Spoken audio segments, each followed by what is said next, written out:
Hello and thank you for watching today's unboxing and assembly video. In today's video, we're going to show you how to assemble the Vive Health upright walker. This walker is capable of supporting up to 300 pounds and it allows users to stand up straight as opposed to using a traditional walker, which can cause you to slouch forward a little bit. It does come with anti-scuff wheels that are perfect for using indoors or outdoors, and it even has a seat that you can use temporarily to catch your breath when you're not using it. To get started with the unboxing process, all you're going to need is a pair of scissors or a box cutter to open the box. There's going to be tape along the lids of the box. Make sure to carefully cut it and just begin to remove all of the parts from the box. Please make sure to keep your packaging handy and read the user manual in its entirety so that you know how to operate your product.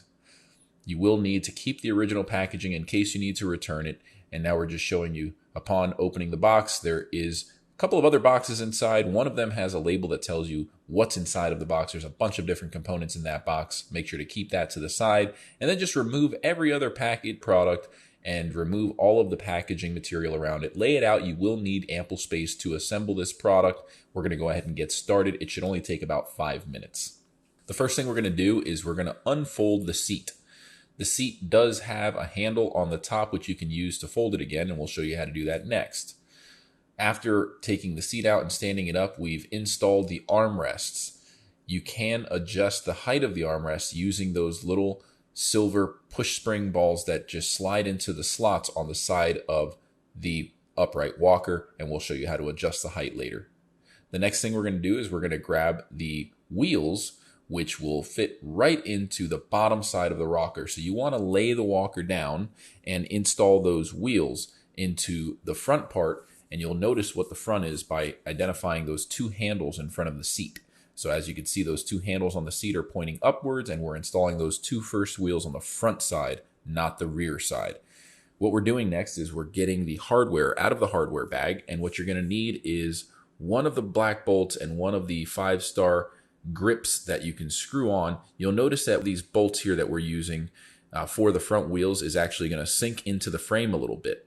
And that's how it keeps it from rotating when you're tightening that little 5-star grip screw that we're using now. So as you begin to tighten that all the way, that bolt stays in place so you can tighten it without having to use a wrench or any other tools, which is pretty convenient. So no tools are required for assembly. You just need the provided hardware.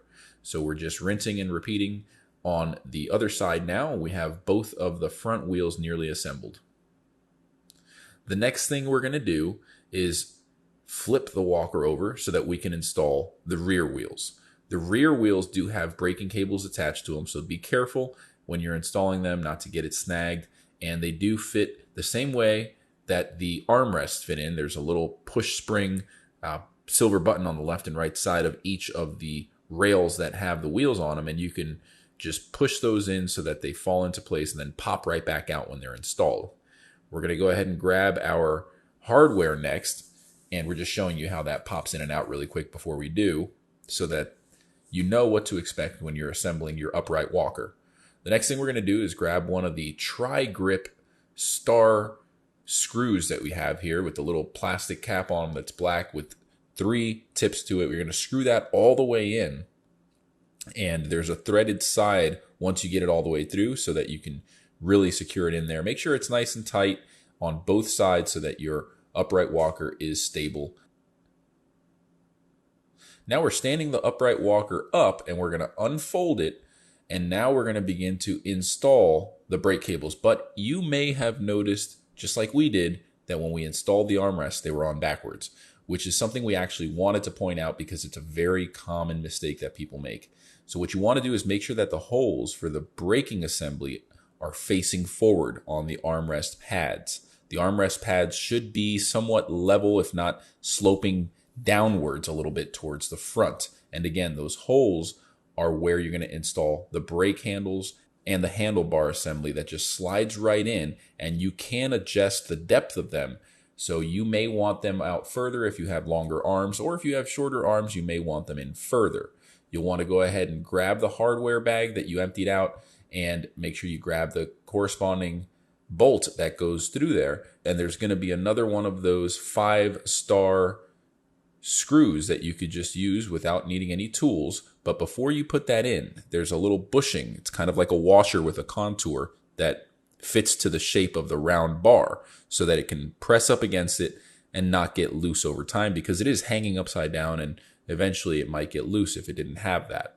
Now we're just rinsing and repeating on the other side. We're putting in that bolt, which does go kind of countersunk into the sleeve there. And again, we're installing that bushing style washer that has a contour at the top of it. So it wraps around that round bar. And then we just simply install the other 5-tip little star screw that you can just use your hand to tighten. It's very convenient and very easy to put together. It's a very durable product, very stable and very affordable. It is tax-free. Shipping is free at mobilitydirect.com. We are installing the hand rests now for the seat. One of those countersunk bolts just needs to go through from the inside, and then another set of 5-star twist screws go on to secure those hand rests into place, which will be used to get in and out of the seat. So here we're just rinsing and repeating on the other side, installing the bolt and the screw. And once we're done with that, the unit's pretty much assembled, and the only thing you need to do now is install the bag. The bag will have 2 little fabric loops towards the top on the left and right side. You could just fish those loops onto the little posts that are located on the front of the seat. You'll also notice there are 2 Velcro straps towards the bottom. Those are used to secure the bag to the frame. And now we're installing the cane holder, which is pretty simple. There is a strap towards the top to hold your cane into place should you need one. We're demonstrating now the hand brakes. You can pull them back to do a manual brake, or you could push them forward to lock them into place so that they don't move, so that the walker doesn't move at all. So again, you have 2 options. If you just pull back on the brakes, it will stop them manually, but if you slide them forward, it locks them into place. Another great thing about the upright walker is that it does have a seat with the handles, and we're demonstrating now that even a big fellow, even someone that's 200 pounds, 6 foot tall, can fit into the upright walker. Again, this has a 300-pound weight capacity, and it's made with lightweight aluminum. It's very practical and easy to travel with. If you want to learn more about this product, visit our website, mobilitydirect.com. Please don't forget to like the video and drop a question in the comments section below. And don't forget to subscribe if you like this video and you want to get notified when new ones come out just like it. Thank you for watching. Have a great day.